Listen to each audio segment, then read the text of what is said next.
नमस्कार दोस्तों, हमारे लिसन स्टडी चैनल के करंट अफेयर्स सेगमेंट में आपका स्वागत है।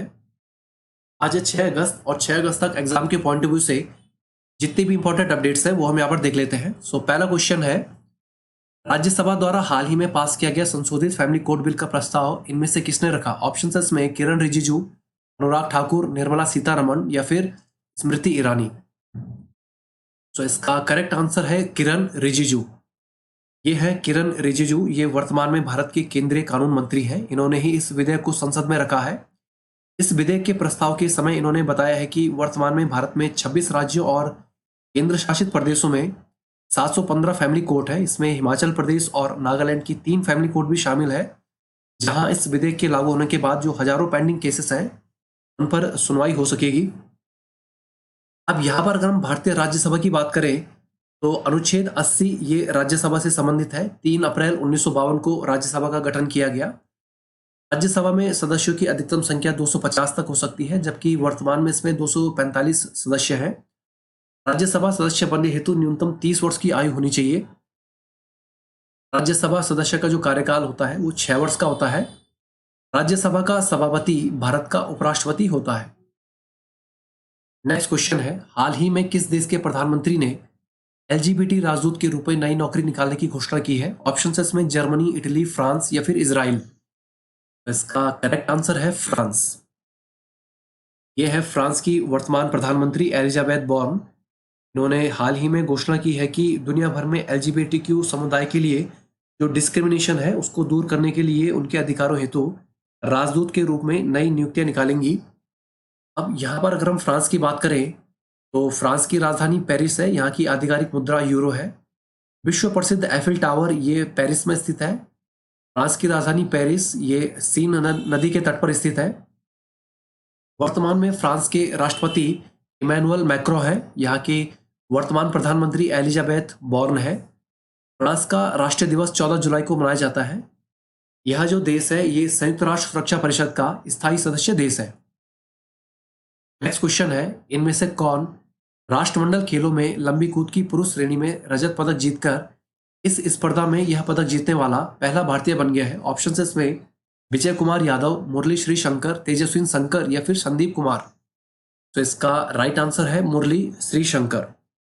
ये है 23 साल के मुरली श्री शंकर। इन्होंने इस इवेंट में 8.08 मीटर लंबी कूद के साथ ने 5वें प्रयास में रजत पदक अपने नाम किया है। इससे पहले केवल सुरेश बाबू ने 1978 राष्ट्रमंडल खेलों में इस स्पर्धा में पुरुष श्रेणी में भारत के लिए कांस्य पदक जीता है। अब यहाँ पर अगर हम कुछ चर्चित भारतीय एथलीटों की बात करें तो मुरली श्री शंकर, अंजू बॉबी जॉर्ज, इनका लंबी कूद में राष्ट्रीय रिकॉर्ड है। डिस्कस थ्रो में भारत के विकास गौड़ा को राष्ट्रीय रिकॉर्ड हासिल है। हाल ही में नीरज चोपड़ा ने टोक्यो ओलंपिक 2020 में भाला फेंक प्रतियोगिता में भारत को स्वर्ण पदक दिलाया था। मिल्खा सिंह, पीटी उषा और दूती चंद ये भारतीय धावक हैं। इनका अपना राष्ट्रीय रिकॉर्ड है। नेक्स्ट क्वेश्चन है, आरबीआई ने हाल ही में अपने किस गवर्नर की अगुवाई में अत्यधिक उच्च मुद्रास्फीति को कम करने के लिए पॉलिसी ब्याज दर में 50 बीपीएस की बढ़ोतरी की है? ऑप्शन है इसमें विवेक कुमार, सेन गुप्ता, डी सुब्बा राव या फिर शक्तिकांत दास। तो इसका राइट आंसर है शक्तिकांत दास। ये है वर्तमान में आरबीआई के गवर्नर शक्तिकांत दास। आरबीआई लगातार मुद्रास्फीति को कम करने की दिशा में प्रयास कर रहा है। इसमें यह इनका तीसरा अटेम्प्ट है जिसमें आरबीआई ने इस मॉनेटरी साइकिल में इंटरेस्ट रेट को इंक्रीज किया है। यहाँ पर अगर हम आरबीआई की बात करें तो भारतीय रिजर्व बैंक ये देश का केंद्रीय बैंक है। इसकी स्थापना 1 अप्रैल 1935 को हुई थी। आरबीआई का जो राष्ट्रीयकरण है ये 1 जनवरी 1950 को हुआ था। इसका वर्तमान में मुख्यालय मुंबई में है। आरबीआई के जो गवर्नर होते हैं उनका कार्यकाल 3 वर्ष का होता है। वर्तमान में आरबीआई के गवर्नर शक्तिकांत दास है। नेक्स्ट क्वेश्चन है, कर्नाटक के मुख्यमंत्री बसवराज बोम्मई ने हाल ही में किसे मरणोपरांत कर्नाटक रत्न देने की घोषणा की है? ऑप्शन इसमें पुनीत राजकुमार, श्री राजकुमार, पुनीत शंकर या फिर श्री शंकर। इसका राइट आंसर है पुनीत राजकुमार। ये है पुनीत राजकुमार। ये कर्नाटक के जाने माने फिल्म स्टार थे। कुछ समय पहले ही इनका निधन हुआ है। अब कर्नाटक सरकार ने 1 नवंबर को इन्हें मरणोपरांत कर्नाटक रत्न देने की घोषणा की है। यहाँ पर अगर हम कर्नाटक राज्य की बात करें, कर्नाटक पहले मैसूर राज्य के नाम से जाना जाता था। यहाँ की आधिकारिक भाषा कन्नड़ है। तुंगभद्रा डैम इस राज्य का सबसे बड़ा डैम है। कर्नाटक का प्रसिद्ध नृत्य यक्षगान है। प्रसिद्ध जोग जलप्रपात ये कर्नाटक में शरावती नदी पर स्थित है। प्रसिद्ध कोलार गोल्ड खदान ये कर्नाटक के कोलार जिले में स्थित है। भारत में कॉफी उत्पादन में कर्नाटक का प्रथम स्थान है। नेक्स्ट क्वेश्चन है, केंद्र सरकार ने हाल ही में कौन सा बिल वापस लिया है? ऑप्शन इसमें व्यक्तिगत डाटा सुरक्षा बिल 2019, अंतर्राष्ट्रीय डाटा सुरक्षा बिल 2019, फैमिली कोड बिल, या फिर इनमें से कोई नहीं। इसका राइट आंसर है व्यक्तिगत डाटा सुरक्षा बिल 2019।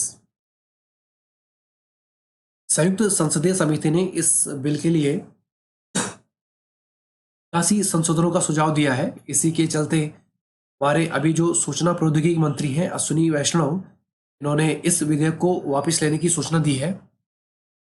अब यहाँ पर हाल ही में संसद द्वारा कुछ पारित बिलों की बात कर लेते हैं। अभी हाल ही में भारतीय अंटार्कटिक विधेयक 2021 को पास किया गया। वन्य जीव संरक्षण संशोधन विधेयक 2021 ये हाल ही में संसद द्वारा पारित किया गया है। राष्ट्रीय डोपिंग रोधी विधेयक 2021 इसे संसद के दोनों सदनों द्वारा पारित किया गया है। सामूहिक विनाश के हथियार संबंधी विधेयक 2022 इसे भी हाल ही में पास किया गया है। केंद्रीय विश्वविद्यालय संशोधन विधेयक 2022 इसे भी हाल ही में संसद द्वारा पास किया गया है। और फैमिली कोड संशोधन विधेयक इसे भी अभी संसद द्वारा मंजूरी मिली है। अब कुछ इंपॉर्टेंट वन लाइनर्स यहां पर हम देख लेते हैं। आज है 6 अगस्त और 6 अगस्त को मनाया जाता है हिरोशिमा दिवस। राज्यसभा द्वारा भी हाल ही में फैमिली कोड संशोधित बिल पारित किया गया। रविंद्र टक्कर ये वोडाफोन आइडिया के नए चेयरमैन नामित हुए हैं। ऑयल इंडिया ने रंजीत रथ को अपना नया चेयरमैन और एमडी नामित किया है। फ्रांस के प्रधानमंत्री एलिजाबेथ बॉर्न इन्होंने हाल ही में एलजीबीटी राजदूत के रूप में नई नियुक्ति निकालने की घोषणा की है। अमेजन इंडिया ने डिलीवरी सिस्टम में तेजी लाने के लिए भारतीय रेलवे के साथ एक समझौता किया है। केंद्र सरकार ने हाल ही में व्यक्तिगत डाटा सुरक्षा विधेयक को वापस लिया है। IOCL ने बांग्लादेश के साथ आपातकालीन पेट्रोलियम उत्पादों को सप्लाई करने संबंधित एक MOU पर हस्ताक्षर किए हैं। कर्नाटक सरकार ने हाल ही में पुनीत राजकुमार को मरणोपरांत कर्नाटक रत्न देने की घोषणा की है। मुरली श्रीशंकर ने लंबी कूद में रजत पदक जीतकर राष्ट्रमंडल खेलों के इतिहास में भारत को इस स्पर्धा में यह पदक दिलाया है। दिलाने में यह इन्होंने इतिहास रचा है। राष्ट्रमंडल खेल 2022 में भारतीय पहलवान बजरंग पुनिया, साक्षी मलिक और दीपक पुनिया ने 8वें दिन भारत को स्वर्ण पदक दिलाया है। तो friends, that's all for today. अगर आपको हमारा वीडियो अच्छा लगा है तो हमारे चैनल को लाइक, सब्सक्राइब करें और अपने फ्रेंड्स के साथ शेयर भी करें। Thank you all. Best of luck. मिलते हैं नेक्स्ट वीडियो में।